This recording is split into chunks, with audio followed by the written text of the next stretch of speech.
So episode 11 of Batwoman just aired. A very unhappy birthday. Something like that. What? Yeah, it was an unhappy birthday. Or unbirthday. No, it wasn't happy. Well, yeah, she got Beth back from the multiverse. But no, Alice is not Beth and Beth is not Alice. They're separate. No, nobody knows her. Well, yeah, she's still the same person. They can't afford two of them. You know how difficult it is for them to afford more than one wardrobe change? No, there was a lot. There was more ham in there, like a pig farm. There was so much ham-fisted bullshit. No, I can't take it anymore. You people are killing me, you know that, right? You're killing me. What the hell is wrong with you people? You must enjoy my suffering. Help, I just want help. You guys have got to stop this. This is killing me. Like, I can't take this. Actually, yes, I can, because, my God, here's another Batwoman review.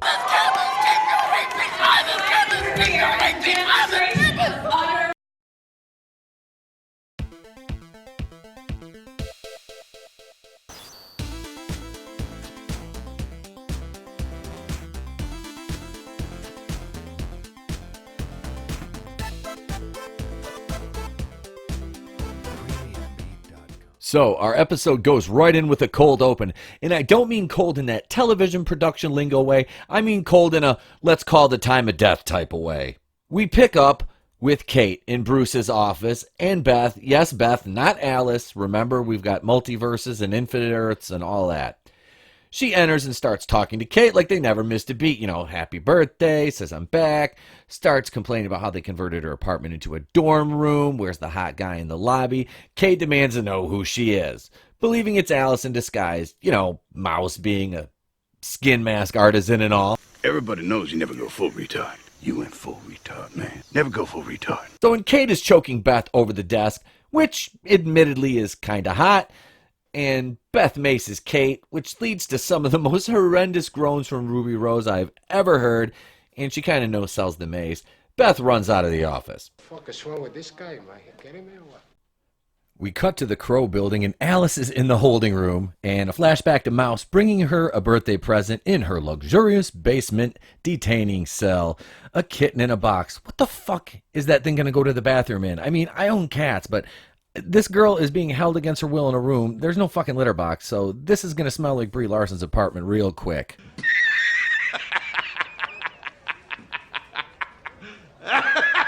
Because old Mousy Boy tells Beth that she can't let his dad know that she has it, of course. So speaking of Ozzie Nelson, which is what this guy dresses like, he shows up to the party with a match for the candle on the piece of pie that Mouse brought to Beth. He's really hoping that Stockholm Syndrome kicks in the way it did with Ruby and I think.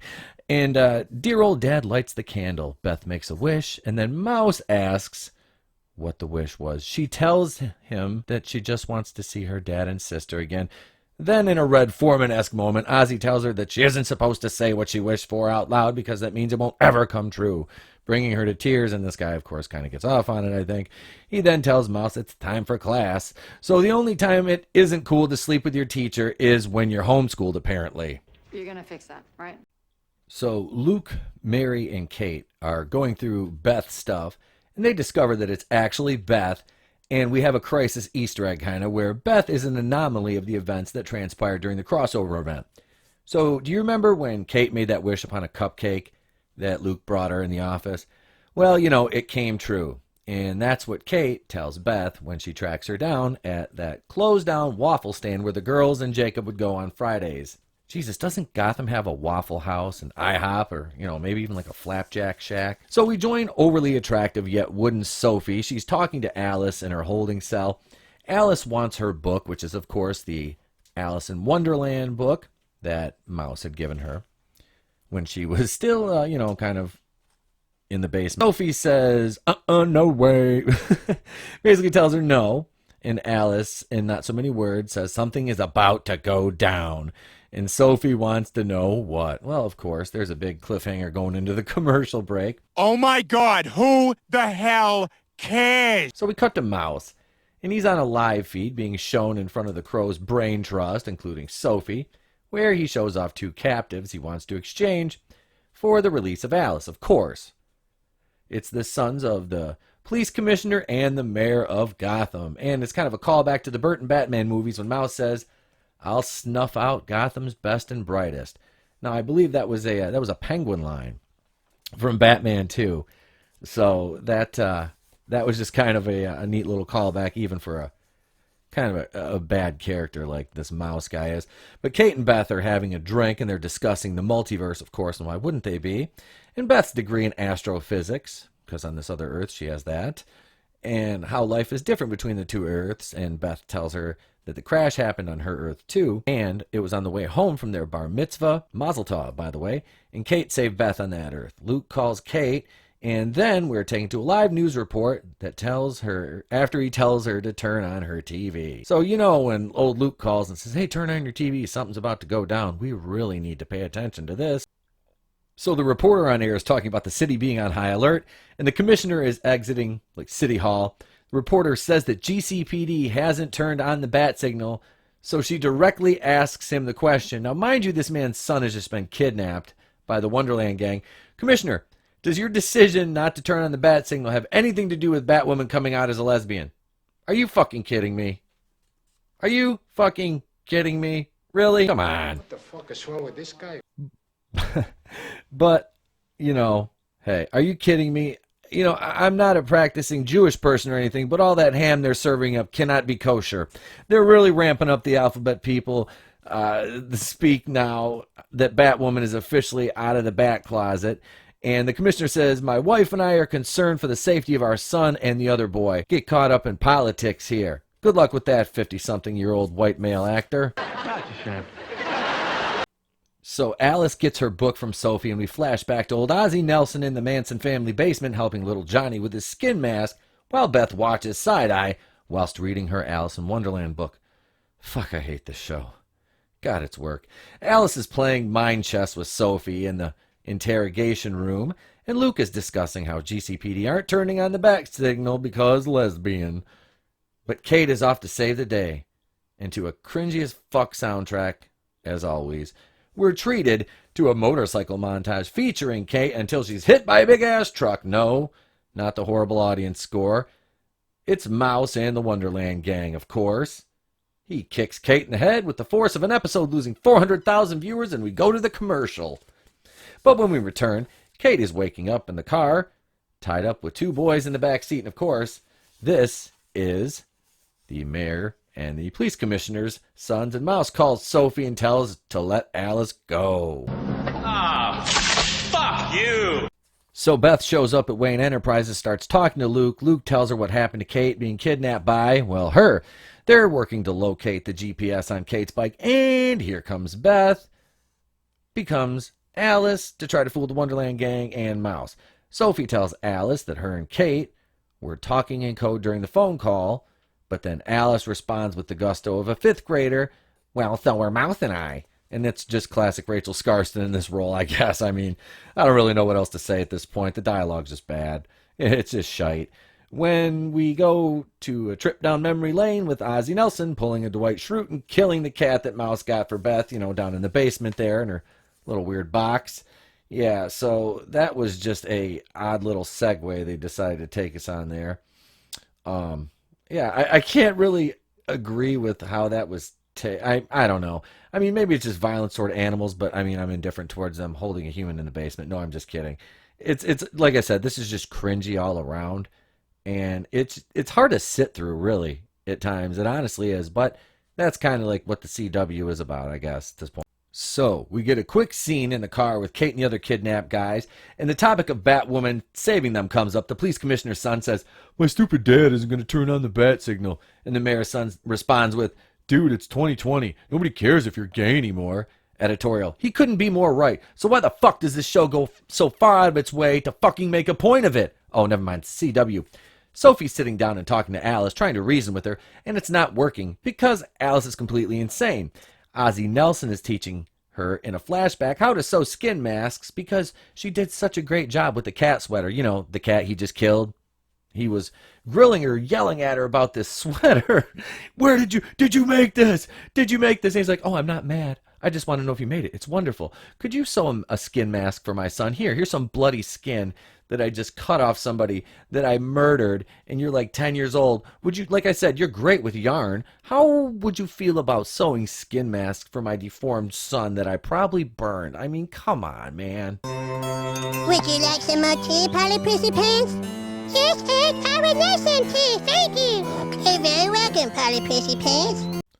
So Mary is making Beth up to look like Alice and has an existential crisis because Alice killed her mom, but it doesn't stop them from sharing a laugh, of course. As Beth or Alice walks up and Mouse embraces her, she tells Mouse to let her go, and Mouse figures out that Alice isn't Alice. And of course, he says a key phrase to her that they used to use as code to make sure the coast was clear so he could visit her in the basement. Are there any lions or tigers out there? I believe it was. And he knows it's not her. So off comes the wig. Mouse throws her in the trunk. Kate breaks out and starts beating everyone up in sight. Mouse lights the car on fire after being stabbed in the shoulder, run through and completely pinned against the wall. Looks like a scene out of The Walking Dead was done at the dollar store, though. That's the problem. So Sophie and Alice are comparing notes on their past, and Alice is starting to get to Sophie, you can tell. And she has her transferred to Arkham. Okay, this is what Sophie's plan is. And of course, Alice takes the fishing line that was binding her book together that Mouse gave her in a flashback in the binding of her Alice in Wonderland book, takes that, easily kills two large, like 220-pound plus Crow officers, beats them physically, shoots them both. And when I say the kill scene was fucking ridiculous, I mean she physically beat two larger men, choking one with a fishing wire, like I said, and out punching and kicking both of them, and then shooting them. Kate frees the captives in the car. We go back to that. What a shocker. Gets a redemption as she saves Beth from the trunk. That's right, she was locked in the trunk, couldn't break it out. Kate finally busts her out of the trunk right before the car was engulfed in flames. So Alice is free. Mouse is now captive because of his injuries. Sophie and Kate are talking about what happened. Then we're treated to the news reports of protests at Gotham City Police Headquarters because they won't turn on the bat signal. I'm not Batman, though. As we go there live, Batwoman shows up and is met with cheers from the dozen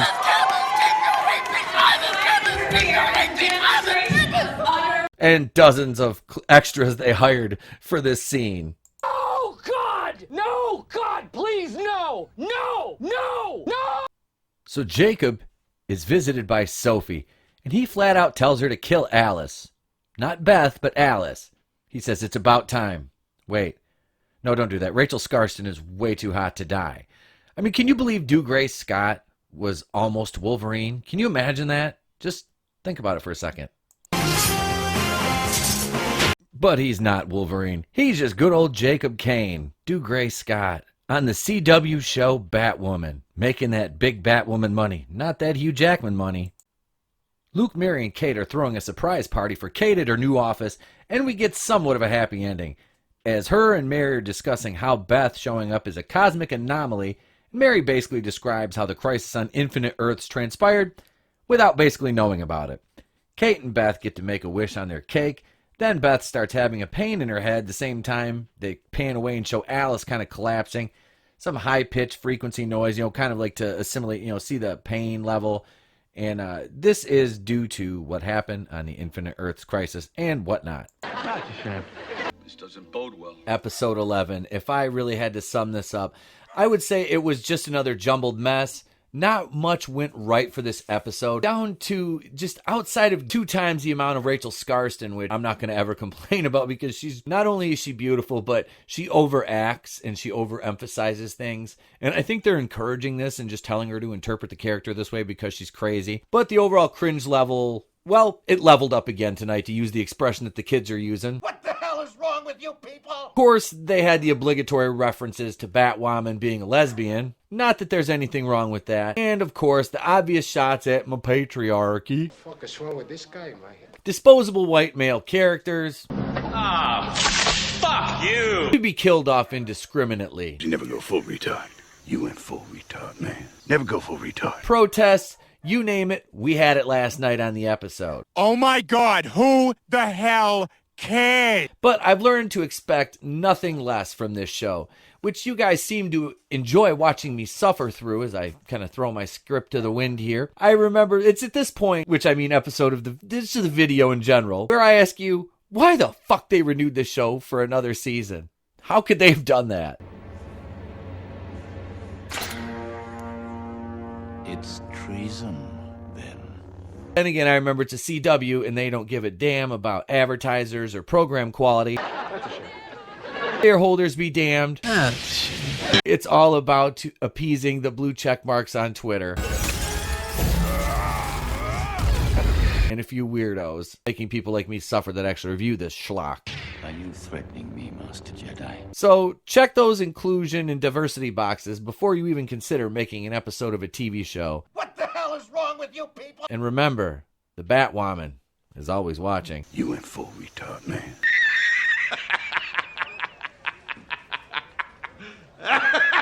Let's close it out. That's what she said. All right. My joke. So that's it. That is it. There's where you can find us on social media. Just going to leave that up there for a few. Take a look at it. Instagram, Facebook, Twitter, past podcast episodes. I am going to be setting up the Blog Talk Radio site probably tomorrow. Today, the video ran a little bit over. As you can tell by the release time, I'm about 2 hours past when I would like to have it up. But you know what? Life happens away from YouTube. Speaking of which, back on YouTube tonight, 8:30 p.m. Eastern, live, the place to be reviews. Black Panther, Bretards, and Batwoman, oh my. Join myself, the Groovinator, and a cast of millions for episode 85 of the Place to Be Reviews podcast live. Streaming via StreamYard right here. Remember, if I don't see you, have a great day, a pleasant tomorrow. Tomorrow, the video will be talking about some Batwoman ratings. Love you guys.